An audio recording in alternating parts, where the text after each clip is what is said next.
Good morning, students. Last time we have completed group 17. Today we will start with group 18. And with respect to group 18, we will be completing, which is a very small part. We have the electronic configurations, their properties with respect to the periodic table, and we have some compounds of xenon with respect to the hybridized part and the uses. It's a very small part over there. Okay. Now, let's see this. Now, starting with the first part over there. All right. Group 18, what are the elements we know? That is helium, neon, then we have argon, krypton, xenon and radon. And the last one, the new one found, organosin. That is the one. So total these are the elements what we have of group 18, or which can also call it as the zero group. Old form of periodic table, this was also called as the zero group. Now here only helium has 1s2 electronic configuration, matlab 2 electrons. Rest all have 8 electrons in their outermost shell. So all from neon to organosin will have a configuration of valence shell configuration of ns2np6, that is 8 electrons in the outermost shell. We call these as the rare gases or the inert gases or the noble gases. Let's understand. First of all, why do we call them as inert gases? They are chemically inert, means they don't have zero reactivity. They have low chemical reactivity. So understand that, low chemical reactivity. That's one. So they do react, okay, like we have the neon glow lights, all right. So they do react, but in a very less manner. That's why chemically inert, so inert gases. Noble gases, they react like the noble metals, like gold, silver, platinum. They also have low reactivity. So that way. So that's why these are also called noble gases. We call them as rare gases because their composition in the Earth's atmosphere is less than 1%. That's why they are called as rare gases. Okay. First, people, let's understand once again the mnemonic, how to remember these elements. So we have helium He, neon Ne, argon Ar, krypton Kr, xenon Xe, radon Rn, and organosin capital O and a G, Og. Now, first of all, to start with, helium has 2. So first we will see the atomic numbers part, as I've always discussed in all the groups. So you add 8 first. So 2 plus 8. So neon is 10. Then to this 10, with respect to argon, you add 8 again. So 10 plus 8, 18. Now to this argon, 18, you add 18 again. So that's krypton. Alright, so that becomes 18 plus 18, 36 krypton. After 36 for krypton, you will add over there nothing but 32. So 36 plus 32 over there. Alright, when I do over there, then that comes as 54. That's the configuration for xenon. And after xenon, is this clear when we are doing? So 36 plus, sorry, not 32, 36 plus 18 we add. Yeah. So it is 8, 8, 18, 18. So to helium we add 2. That's going to be over there nothing but neon. To neon we add 8. So 10 plus 8, 18. Then again we add 18. So 18 plus 18, 36. That is krypton. Then we have to 36. Again we add 18. Not 32. We add 18. That's 54. That's the configuration of xenon. To this 54, now we add 32. So that's over there radon. Atomic number is 86. And to this 86, again we add 32. So 86 plus 32, that is 118, which is organosin. So these are the elements we have. Now the mnemonic, please write it down somewhere. So on a paper, these elements, add it and the atomic numbers. Now the mnemonic, what I have made, look here. Henry never arrived. Kara xeroxed. Ronnie and Augie. I repeat the whole line. Henry, He, that is helium. Never, Ne. Arrived, Ar, argon. Then Kara, krypton. Xeroxed, Xe, that is xenon. That's Ronnie, that's radon, Rn. And Augie, Og. Alright. Augie, the cartoon, Augie and the cockroaches. So from there. So the whole, once again, the whole mnemonic part, okay. Henry never arrived. Kara xeroxed, Ronnie and Augie. That's the way to remember this part. Okay. So let's see here now. So first they are chemically unreactive. Matlab they have low chemical reactivity because they have 8 electrons over there. So their reactivity is less, but they do react. Why? Because as we go for high elements, like we'll see compounds of xenon, they have vacant d orbitals. So in the d orbitals, if the electrons are shifted, then their reactivity is there. That is one. Then it says they are also told as noble gases. I told you the three names: rare gases, or the noble gases, or the inert gases. And they are, it says all these gases except radon and oganesson occur in atmosphere because radon and oganesson are radioactive compounds. So discussion wise, mainly we will be discussing oganesson. So it's got milliseconds is the half-life, so highly radioactive. Atmospheric abundance is less than approximately 1%, where we say argon is a major constituent. Mark this important for your MCQs, where argon percentage is somewhere around 0.934%. And if you see the others like the helium and neon, then they are all 10 raised to minus 3, 10 raised to minus 4. Lowest is xenon, 10 raised to minus 6. So you can imagine how much it is. Okay, so major is argon.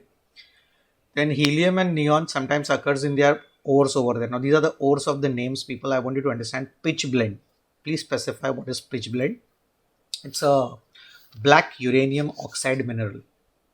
Black uranium oxide mineral. And second, we have monazite. It's basically called monazite sand. If you remember, this was in D block.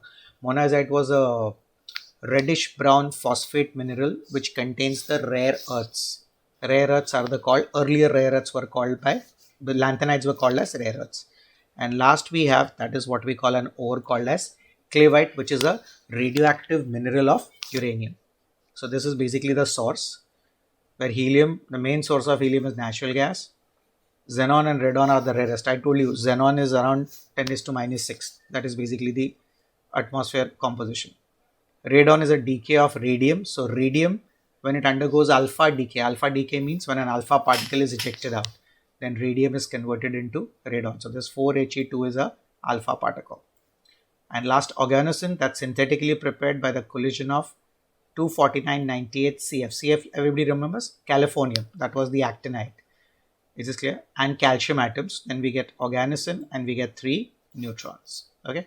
Then next, why are they called noble gases? I told you, because they have complete octets. So that's what it says. Their valence orbitals are completely filled. That is one. And they react with very few elements under certain conditions only. In other words, low chemical reactivity. That's why they are called noble gases.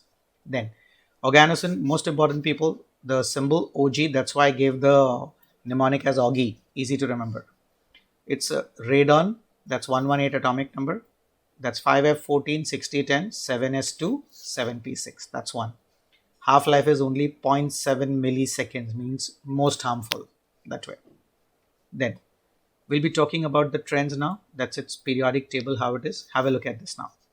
Now your atomic number fine, configuration, all are, except helium, all have NS2 NP6 configuration. That's what we see. Then atomic radii, as one goes down, but obvious, people, atomic size goes on increasing. The atomic size increases because electrons are added in, new shells over there. Then ionization enthalpy, people, with respect to a period, if you remember, inert gases had the maximum ionization enthalpy because they have a complete octet. So because of the complete octet, that's the stability rule. Half filled and completely filled orbitals are more stable than incompletely filled orbitals. That's why we say the I values wise, inert gases have a high I across a period. Down the group, the I value will decrease because the size will increase. So nuclear charge will decrease, and nuclear charge and ionization enthalpy are directly proportional. Second comes a very important factor to talk, people. That's nothing but electron gain enthalpy. People, this is something, an exception. Mind this. All the elements of the periodic table, if you check their electron gain enthalpy values, that's delta Heg, they are negative. Only if you remember, we discussed oxygen ka second electron gain enthalpy is positive. For inert gases, all electron gain enthalpy values are positive because when you add an electron in the outermost shell, they have completely filled shells. So electron goes into the next higher energy level with respect to OFBA, n plus L. So if electron enters the next higher energy level orbital, rather than releasing energy, you have to supply energy. The n plus L formula, Bohr-Bury's rule. So if you supply energy, but obvious, it's endothermic. So you will see the electron gain enthalpy, there is no minus sign, all are with, if you observe there, all are positive values. Okay, so that's an important reason to understand. Second is density, but obvious, as the size increases, but obvious the density will increase. Melting and boiling point. Down the group, the melting point, if you observe, it's increasing. Helium, if you see, the boiling point is exceptional, very, very low. And this also, if you observe, the boiling point is increasing. What is the reason for this boiling point and melting point over there? The reason for this melting and boiling point is the van der Waals force. Okay. First of all, we all know inert gases are monoatomic. They are single. So between the two, they don't form a diatomic molecule, right? Inert gases don't form diatomic molecules like halogen. So we say, as per the valence bond theory concept, you can't explain. Okay, helium is monoatomic or neon is monoatomic. The reason is because they have all completely filled shells. So that's the reason why they will not form. Now in this case, when the two helium atoms come closer, what is happening? The weakest force, the van der Waals force of attraction is there. So as one goes down, the van der Waals force attraction magnitude will increase. So the melting and boiling point will also increase over there. That's one. And the last is the atmospheric content, where see, they're important people if you observe over here. Here I think there is a misprint over there. This value, what you see, 0.934, what I just discussed, is the value for argon, not for krypton. This value will be ulta over here. Okay, so keep that in mind. Most is argon. Then next we have, people will talk about some of the periodic functions over here. They have a stable configuration, that's NS2NP6. All right, that's one. I value, yes, down the group I value will decrease because of increase in size. I discussed that. Second is atomic radii. Atomic radii will increase as one goes down the group due to the increase in atomic number over there. Now with respect to the atomic number part, what do we say? Atomic radii is more because of van der Waals forces of attraction. That's the point to understand. That's one. Second important, yes, electron gain enthalpy I discussed. They have no tendency to accept an electron, hence they have large positive values of electron gain enthalpy. Bohr-Bury's rule. You have to supply energy to jump into the next higher energy level. Physical properties, all noble gases are monoatomic. Now a little bit thermodynamics. You remember gamma, the efficiency ratio, Cp by Cv, which explains us, suppose it is monoatomic, then Cp by Cv was 1.66. If it is a diatomic molecule like oxygen, nitrogen, hydrogen, then the Cp by Cv was 1.4. And if it is a triatomic like carbon dioxide, H2S, then the Cp by Cv gamma was 1.3. So how to calculate this for monoatomic? I have given an explanation. Listen to this before seeing that explanation. We all know what we call as nothing but heat capacity at constant pressure and heat capacity at constant volume, Cp and Cv. Now Cv was du by dt at constant volume, and Cp was dH by dt at constant pressure. Now if I talk about internal energy of 1 mole of a gas is 3 by 2 RT. This we have done with respect to the kinetic equation, that is the half mv square, and the velocity what we are taking is nothing but the, if we talk about nothing but the RMS velocity, then we get this value of 3 by 2 RT. Now if you substitute over here in the formula, that is nothing but Cv is du by dt at constant volume. Okay, so we will have this as 3 by 2 R, because 3 by 2 RT, temperature, that's constant. So 3 by 2 R is Cv. Now put in the formula, Cp minus Cv is R. So in other words, if I have to put up over here, I can say Cp is equal to Cv plus R. So 3 by 2 R plus R, so that becomes 5 by 2 R. So Cp is 3 by 2, Cv is 3 by 2 R, Cp is 5 by 2 R. Now if I take the ratio, gamma, that is Cp by Cv, the answer comes as 1.66. I've given the explanation. If you observe, this is the explanation part over there. How do you get it? Just for your understanding. Okay, it is just for understanding. Then they are colorless, they are sparingly soluble in water. Now the question comes, inert gases, what is the logic of them to be sparingly soluble? Please write down this reason and key. It is due to dipole induced dipole interaction. Dipole, water already has polarity, charges are there. Inert gases don't have a polarity, don't have a dipole moment, but in presence of water, temporarily dipoles are generated over there because of the alignment of electrons. That's called dipole induced dipole. That dipole is induced in the inert gases in presence of a compound like water which has permanent dipole moment.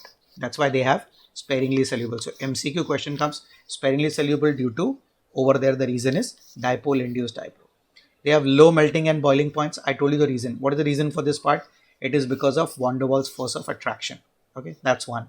Where important over there, helium, that will have the lowest melting and boiling point. Then, because of one type of, now see there, they have low melting because of only one type of interaction, that is weak dispersion forces. What is weak dispersion forces, if I have to tell you? Now, whenever I talk about this word, the weak dispersion forces, that's the London forces.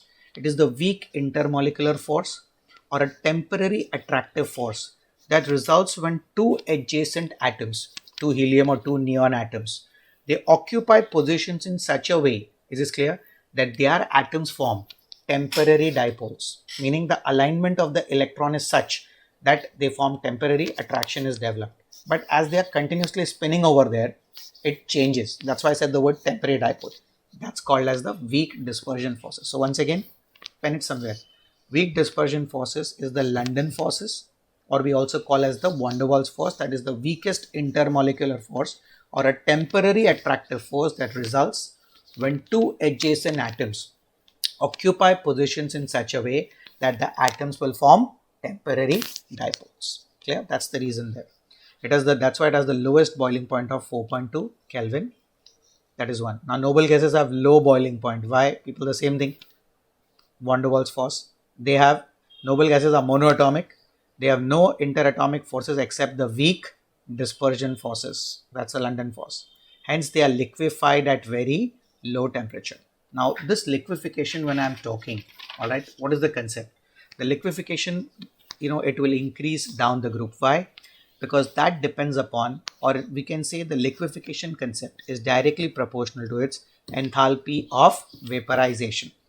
All right, so we say down the group, when I'm talking, the enthalpy of vaporization will increase. So if the enthalpy of vaporization increases, but obviously liquefaction will be more as one goes down the group. That is one. And for helium, important reasoning question, pen it somewhere. Helium is the most difficult to liquefy. Why? Since its enthalpy of vaporization is 8 into 10 raised to minus 4 kilojoules per mole. You can imagine what a value, negligible value. That's why it is the most difficult to liquefy. That is one point. Clear? So that's why they have, and this is the other part, what we spoke about, the boiling points. Then, next we have the chemical properties. Except helium, that's 1s2, all have ns2 np6 configuration. They have high I, yes, because of stability rule, completely filled shells, and positive electron gain enthalpy. I told you, the Bohr-Bury's rule, where electron jumps into the next high energy level. Now it says the reactivity has been investigated ever since the discovery, but attempts to force the compounds to form compounds was unsuccessful for a few years. The chemist Neil Bartlett, he first prepared a inert gas compound, or he isolated the inert gas compound that is formulated as O2 plus PF6 minus. Two questions on this. First, what is the oxidation state of single oxygen atom? Anybody? Oxidation state of single oxygen atom? Answer is over here. Anybody? Plus half, because O2 plus. So each oxygen is half plus half. That's why over there we will say it is going to be half over there. That is one part what we have. That's what we are talking with respect to the part over there. That's one. So each oxygen is in plus half. Then we will say PTF6. Now fluorine is minus 1 into 6. So platinum over there is nothing but, we will say in what state? That will be in plus 5 state. So if I have to give a name to this compound, people, what will you give a name to this compound? IUPAC name. Okay.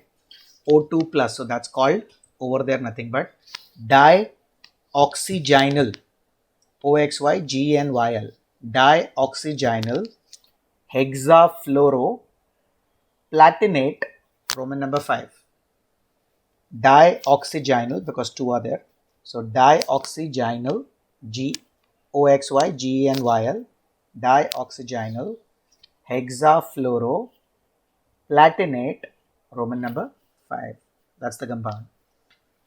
What it says, you realize the first I of oxygen is this much, which is identical to xenon. So both have almost the same I value. So he made, now these compounds what we have, O2, PTF6, what are these? These are clathrate compounds. Clathrate KH type of compounds. We'll be talking this about in organic when we do alcohol, phenols and ethers, ethers are also cage compounds where the central atom is in a form of a cage surrounded by the ligands, that is oxygen. Here it is fluorine. So clathrates are cage compounds. Remember that. That's one. Then he made efforts to make a compound of xenon and was successful in preparing a red colored compound, XePTF6. That was the first compound was prepared by mixing platinum hexafluoride and xenon. And then many compounds have been synthesized. Then it says only the difluoride, that's krypton difluoride, has been studied. Compounds of radon are not isolated but only identified. Like this could be for a MCQ factual question.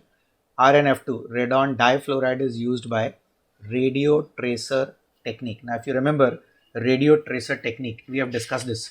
Radioactive isotopes, all right, where in tracer technique was to find out which bond breaks. Basically, if you remember, I discussed oxygen 18 was used in tracer technique for a reaction of acid and alcohol to form ester, where the OH of the acid and H of the alcohol are removed as water. So for that part, okay, so the first compound was isolated by Neil Bartlett, and the compound, it was from O2 plus O2PT F6. Okay, dioxygenyl hexafluoroplatinate, Roman number 5. Then we have some of the xenon fluorine compounds to discuss over here. Now with respect to the what I can call as the xenon fluorine compounds, observe here. XeF2 oxygen, xenon difluoride, xenon trifluoride, xenon hexafluoride. And how is that? If xenon is in excess with fluorine at 673 Kelvin and 1 bar, 1 bar is basically 1 atmosphere, then it forms xenon difluoride. Xenon and fluorine, the ratio 1:5, then it forms at high temperature of 873 Kelvin and 7 bar, xenon tetrafluoride. And xenon and fluorine, the ratio 1:2, 1 part of xenon, 20 parts of fluorine. Again a high temperature and a high pressure, it's xenon hexafluoride there. That's one. And it says xenon hexafluoride is also prepared by the interaction of xenon tetrafluoride with O2F2. याद है ना, fluorine में discuss किया था. Oxygen is +1 state, dioxygen difluoride, दो compound थे, O2F2 and OF2. So this is one. So it forms XeF6 and it liberates oxygen gas. They are colorless solids and they sublime. Sublime means from straight away from solid to gaseous state. They are fluorinating agents. They are readily hydrolyzed even by traces of water. Like XeF2, xenon difluoride, is hydrolyzed to give xenon, HF and oxygen. HF we all know, hydrofluoric acid, a corrosive acid and corrosive weak acid over there. All right. Mainly for, if you remember, I have discussed on glass, whatever are the paintings we have, all right, or the glass, whatever the colors are embossed in the different glasses we have in the house for decorative purposes, that is done by pouring HF acid. That process is called etching of glass. That is one. Now the structures has to be explained with VSEPR, that is our valence shell electron repulsion theory. Lone pair repulsion greater than lone pair bond pair greater than bond pair repulsion. So that explains the part. The structures, we'll be seeing that, how many they are. Now it says xenon fluoride reacts with fluoride ions to form cationic species, and fluoride ion donors, they will form fluoroanions, meaning they react to form coordinated complexes. Look at that. XeF2 with platinum, with a phosphorus pentafluoride, forms XeF plus and PF6 minus. Same way xenon tetrafluoride with antimony pentafluoride forms XeF3 plus and SbF6 minus. So these are the coordinated compounds it forms. That is one. Also it says with metals like sodium, potassium, it can form a complex M plus XeF7 minus. So these are the coordinated complexes where fluorine will be the weak field ligand, and with the metal xenon over there and the another metal over there outside, it forms the coordinated cationic anionic complex there. That's one. Now next we'll be talking about all these compounds. Now look at that. Hydrolysis. Hydrolysis of xenon tetrafluoride. Diagrams, what I have done is I have explained each one separately in the next slide. We'll talk about the hydrolysis and then each compound, the structures are there. We'll discuss it separately. Okay. Xenon tetrafluoride and xenon hexafluoride gives XeO3. That is one compound. Now in this category, look at that. Xenon tetrafluoride with 12 water gives you XeO3, and xenon hexafluoride with water also gives you XeO3 over there. That is one. And same way, partial hydrolysis is also there, where we say XeF6 with water gives you XeOF4, that is xenon oxy tetrafluoride, and xenon hexafluoride with 2 moles of water gives XeO2F2, xenon dioxygen difluoride. That is one. Then XeO3, it's a colorless explosive solid over there. XeO4 is a colorless volatile liquid. All right. These structures, people, we will see separately. See the next one now. Shapes, just to get an idea, that's a linear one, what we have. And that's square planar, 4 at the 4 corners of the plane. Then this is basically what we have as, so first is XeF2, xenon difluoride. This is xenon tetrafluoride. That is xenon hexafluoride, where basically this is the distorted octahedral. That's one. And then square pyramidal, that is XeOF4, xenon oxy tetrafluoride with 1 lone pair. And last is XeO3, which is like similar to ammonia, 3 bonds with oxygen and 1 lone pair. That's the pyramidal geometry. Now, what it says, does the hydrolysis of, this is the last part, then we'll see the hybridized states. Does the hydrolysis of xenon hexafluoride lead to a redox reaction? It says no. Why? Because the oxidation state remains the same. XeF6, the products of hydrolysis are XeOF4, that's xenon oxy tetrafluoride, and XeO2F2, xenon dioxygen difluoride, where if you see xenon, F is -1 into 4, so it's -4, oxygen is -2, so -4 -2, -6, so xenon has to be +6.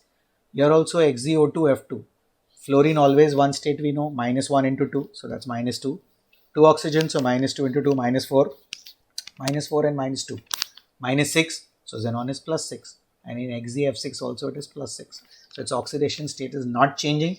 In other words, it doesn't undergo redox reaction. That's one. Last is the uses, people. Helium, inflammable and a light gas. It is mainly used in filling balloons. Then it is also used in gas cooled reactor because of very low boiling point. It finds its use as a cryogenic agent. Cryogenic is where there is a depression. Cryo means to depress. Cryogenic agent, to depress the freezing point. For that it is used. That is for low temperature. Sustained superconducting magnets, essential for the NMR spectrometers and the MRI machines, what we use for the clinical diagnosis. This point very, very important of helium now. It is used as a diluent for oxygen in modern diving apparatus because of its low solubility in blood. So helium is diluted with oxygen. What happens? I'll just brief you. We'll be doing this in a chapter called colligative properties and solutions. There's a law called Henry's law, where we say solubility is directly proportional to pressure. So if the pressure increases more, a gas is more soluble in the solvent. Same way, people, the sea diving, the people who do sea diving, once they go down the earth, down the sea, pressure goes on increasing. So if pressure is increased, the oxygen cylinders, what they carry, is this clear? What happens is over there is a probability, okay, the gas, there's some amount of air also here. That air, nitrogen gas, tries to escape into, because of the pressure, very high pressure, as one goes down the seabed, nitrogen enters your bloodstreams. And because nitrogen enters the bloodstreams over there, when that same person comes up again on the surface of water and the pressure is released, so that nitrogen escapes out. So that leads to formation of blisters. Is this clear? And it leads to a disease what is called as bends. There is deformation. Is this clear? Of some amount in their hands as well as some amount with respect to the leg part because of the blood arteries bursting and releasing nitrogen gas. So to prevent that from happening, the oxygen cylinders are diluted with nitrogen or with helium gas over there, because helium being lighter will prevent nitrogen entering the blood vessels over there. So that is the main use what we have. The neon, that's in discharge tubes and fluorescent bulbs. That's for advertising. We said the neon glow lights what we see on the roads for advertising. It's used in botanical gardens also and in greenhouse effect. Argon is mainly inert at high temperature.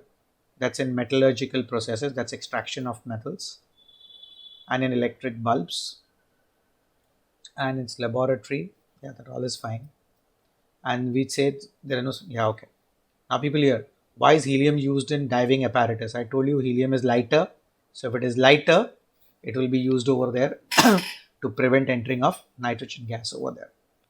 And balance the following equation. Xenon hexafluoride, we did this on the previous part over there, where it forms over there Xe2O2 and Xe2, that is xenon dioxygen difluoride and HF there. And last is, why it's difficult to study the chemistry of radon? Because it's a radioactive substance. So radioactive substance over there will disintegrate. That's why the study is difficult. That's one. Okay. I think the hybridization part is not there.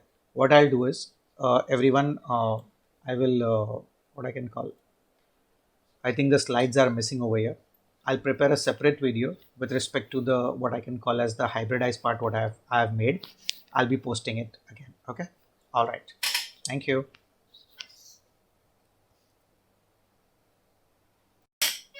Hello students. The last part, people, about the compounds of xenon to discuss what I said. Let's start first. We will talk about XeO2F2, that is dioxygen, xenon dioxygen difluoride.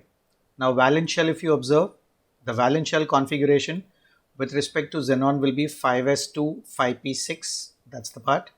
So that's the ground state. Excited state, people, it has to form over here nothing but, as you rightly see, 2 with oxygen, 2 with fluorine. All right, that's the part. So with oxygen, it forms a double bond. So that's 4 and 2. So all the 6 is what it takes part over there. So all the 6 are available now, 5s, 5p3 and 5d.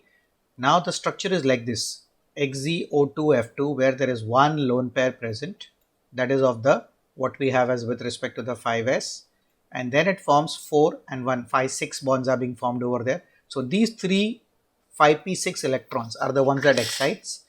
Now what happens when they excite? What is the logic? We only account for hybridized state, we all know the sigma bonds, because pi bonds are formed by lateral overlapping. So they don't take part in hybridization. So the 2 pi bonds, matlab the last 2 orbitals are out. What I am highlighting, just see on the slide, they are out. That's the pi written over there. So sigma will be only over here, 1 of the s, that's the lone pair, 3 of the p and 1 of the d. So that's sp3 dehybridized, and that's the shape of it. Clear everybody? That's XeO2F2. Then comes XeOF4, xenon oxy tetrafluoride. That's the compound, where now again, people, the number of bonds will be 6.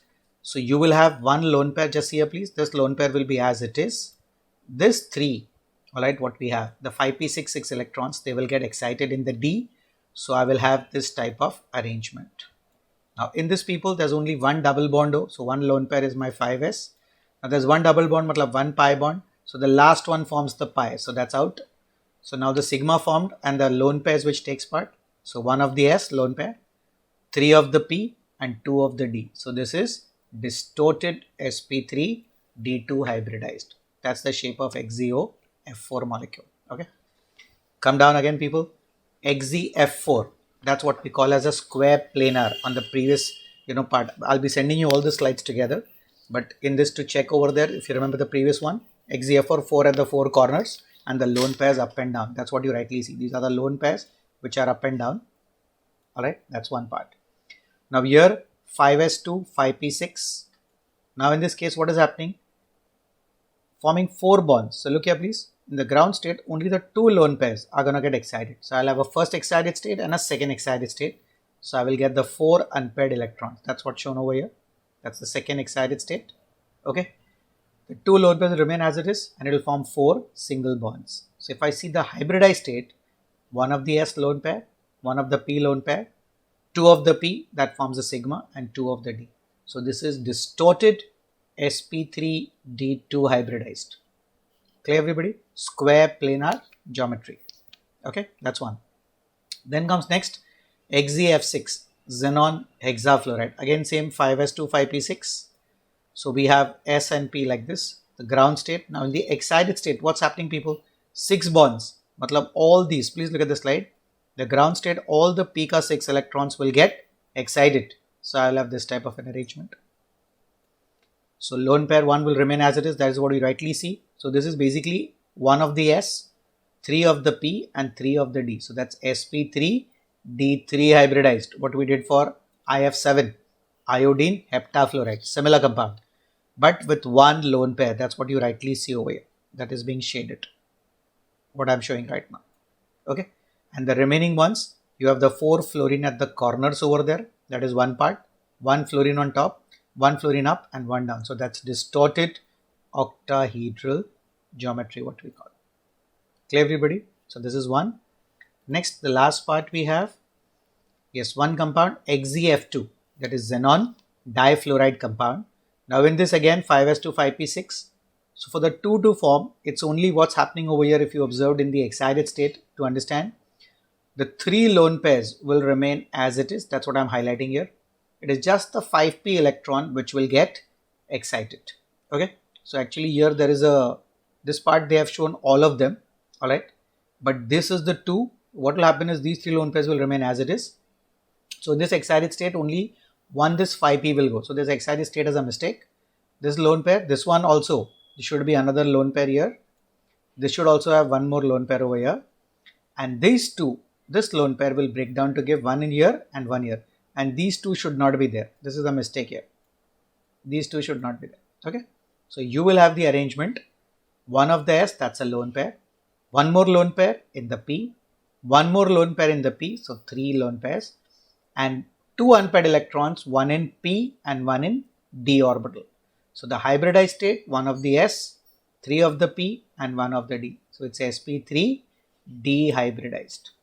Clear? And this is what we call as a linear geometry, where the 2 F are at nothing but over there. They are the axial ones. The 3 equatorial are the lone pairs. That's XeF2.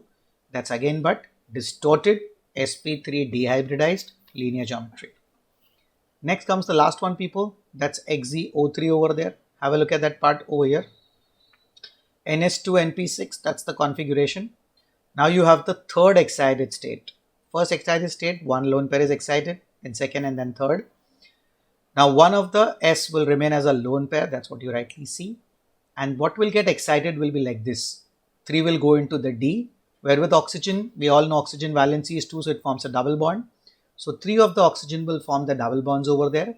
So 3 pi bonds are formed. So they are not to be considered for hybridization because we know pi bond is formed due to lateral overlapping of 200% p orbitals. So they stay unhybridized.